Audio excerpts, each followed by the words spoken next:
Malaria kit रखनी है, gloves रखना है, कॉटन स्वैब रखना है, बफर सोल्यूशन रखना है, और ये क्या कहते हैं स्लाइड भी रखना है ना, ब्लड आर्टिफिशियल ब्लड भी रखना है। पेशेंट आती है तो पेशेंट का ब्लड रखना है, वरना आर्टिफिशियल हमको ब्लड रखना है, ठीक है ना। हमारे पास एक पेशेंट आती है, हमको अपनी हिस्ट्री बताती है कि हमको फीवर आ रहा है, बहुत दिन से आ रहा है, 2-4 दिन से आ रहा है, हमने दवाई भी लिया, उसके बाद भी हमको आराम नहीं मिला है ना। हम उसके लक्षण भी पूछते हैं कि आपको ठंड लेके आ रही है कि नहीं आ रही, तो बोली ठंड लेके। हमें लगता है पूरी तरह हो सकता है इसको मलेरिया हो सकता है ना। हम मलेरिया की जांच करते हैं, क्योंकि हम एक स्वास्थ्यकर्मी हैं, हमको आना चाहिए मलेरिया की जांच करना। तो हम उस पेशेंट को बैठाते हैं, हम हैंड वॉश करते हैं, अपना जो हमने ग्लव्स रखा है वेयरिंग करते हैं। ग्लव्स वेयरिंग करने के पहले अपना ये जो किट है हम इसको पूरी तरीके से वैसे जांच करके ही रखते हैं कि कहीं से कटा फटा तो नहीं है ना, कोई लीकेज तो नहीं है, कोई एक्सपायरी तो नहीं है ना।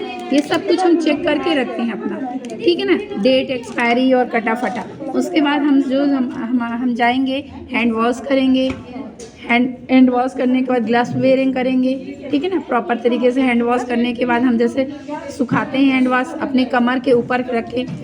अपन मानते हैं कि कमर के नीचे जो इन्फेक्टेड एरिया रहते हैं, वायरस बैक्टीरिया बहुत ज़्यादा रहते हैं, इसलिए हम कमर के ऊपर के एरिया में खुले हाथ में, आजकल वो जो सुखाने वाला ड्रायर होता है वो भी बंद हो चुका है, उससे भी नहीं सुखाना है, खुले हाथ में नॉर्मल एयर में ही सुखाना है। उसके बाद फिर ग्लव्स वेयरिंग करते हैं। ग्लव्स वेयरिंग करने के बाद पेशेंट को हम कॉटन स्प्रेड सॉप से उसका क्लीन करते हैं, ठीक है ना। कॉटन सॉप जो लेते हैं उससे क्लीन करते हैं। क्लीन करने के बाद हम उस एरिया को खुला छोड़ते हैं, सूखने देते हैं। सूखने देने के बाद हम रिंग फिंगर में करते हैं। हम माना जाता है कि ये इस रिंग फिंगर में, लेफ्ट हैंड की रिंग फिंगर में जो नर्व्स होती हैं वो बहुत कम डैमेज होती हैं ना। कम डैमेज होने की वजह से हम इसमें करते हैं, ठीक है। उसके बाद हम जैसे इस फिंगर को ऐसे इस तरीके से करते हैं, ठीक है ना, ऐसे करते हैं, उसका प्रिक करते हैं, प्रिक करने के बाद खुला छोड़ देते हैं। हम उसे फिर नहीं दबाव डालते हैं। जो फर्स्ट ड्रॉप हमारी आती है उसे हम अवॉइड कर देते हैं, ठीक है ना। सेकेंड ड्रॉप जो आती है, हम अगर लैंसेट है तो उसको लैंसेट जो हमारी पास रहती है ड्रॉपर, उससे हम ले लेते हैं। उसको जितनी ब्लड की आवश्यकता होती है वो खुद एक्सेप्ट कर लेता है, उसके अलावा फिर वो एक्सेप्ट नहीं करता है। फिर हम उसके बाद इसमें ड्रॉप डालते हैं, ठीक है ना, ड्रॉप डालते हैं। इसमें ड्रॉप जब डालते हैं ब्लड का, उसके बाद हमारी ये जो बफर सोल्यूशन होती है इसको हम एज अ इंस्ट्रक्शन, इसमें जो भी इंस्ट्रक्शन दिया है कि 2 ड्रॉप 3 ड्रॉप 5 ड्रॉप, हमेशा गवर्नमेंट के रूल जो रहते हैं बदलते रहते हैं। कभी 2 ड्रॉप्स आ जाता है, कभी 3 ड्रॉप्स आ जाता है ना, वैसे मैक्सिमम 2 ड्रॉप्स ही होता है ना। इसको हम डालते हैं अपने इसमें। उसके बाद फिर हम ये इसको समतल और प्लेन सरफेस में रखते हैं। हम ये उबड़ खाबड़ में नहीं रखते हैं ना, प्लेन सरफेस में रखेंगे। अब जब डालेंगे उसके बाद हम वेट करते हैं। उसके बाद हम जब वेट करते हैं तो हमारा माना जाता है कि हमारा किट तभी सही माना जाता है कि जब हमारा फर्स्ट लाइन जो है कंट्रोल में आए। अगर हमारा कंट्रोल में नहीं आया लाइन, पीवी या पीएफ में आया, तो हमारी किट सही नहीं है। या तो वो एक्सपायरी हो सकती है, या तो खुली हुई हो सकती है, या तो कंपनी का डिफेक्ट हो सकता है ना, तो उसे नहीं माना जाता सही।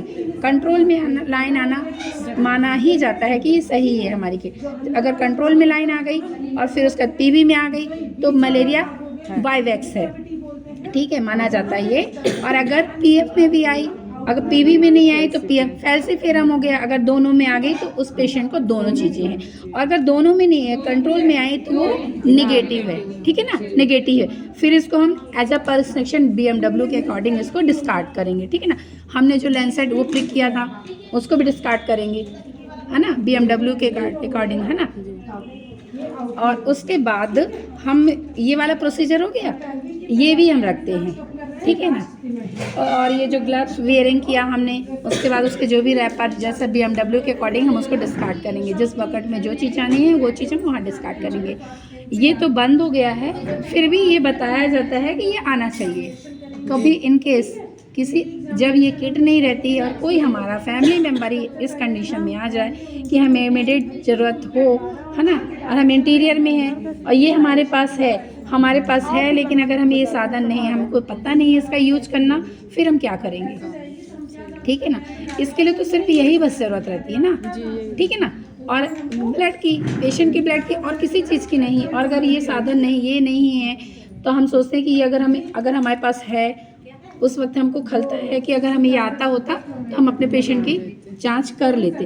तो ये उपयोग विधि भी हमको आनी चाहिए। भला ये बंद हो गया लेकिन हमें नॉलेज के लिए पता होना चाहिए। तो ये है, जब ये स्लाइड है इसमें ब्लड लेते हैं, ब्लड सैंपल लेते हैं। पहले आप लोगों ने बहुत सारी सिस्टम जो है पुरानी की हुई होंगी, है ना। इसको प्लेन सरफेस पे रखते हैं ना, जैसा ही पहले किया गया है कि ब्लड हैंड वॉश करना, उसके बाद ग्लव्स वेयरिंग करना, जो भी प्रॉपर तरीके से, है ना।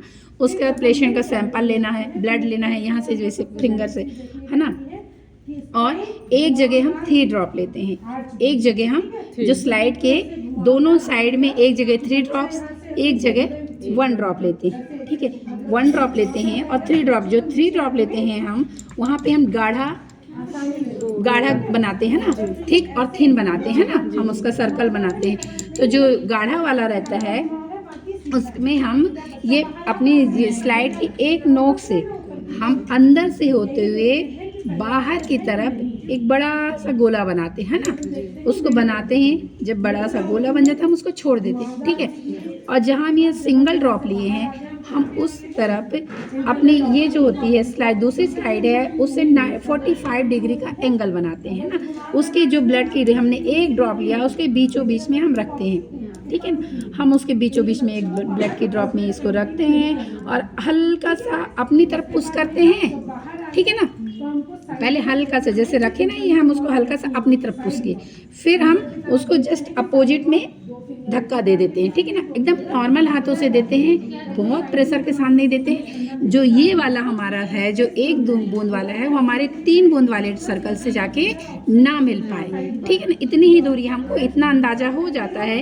हमने एक यहाँ रखा, एक यहाँ रखा, तो इसका हल्का सा जब रखते हैं ना, वैसे भी हमको अपने अंदर साइड जो हल्का सा पुश करते हैं ना अपनी तरफ, तो उसमें हल्का सा जो करते हैं ना, तो जब हम ब्लड के ऊपर ये रखते हैं वो ऑलरेडी वो फैल जाता है ना। हल्का सा बस जरा सा अपनी तरफ करते हुए फिर उसको पीछे से दूसरे साइड धक्का दे देते हैं, हल्का सा ही धक्का देना है।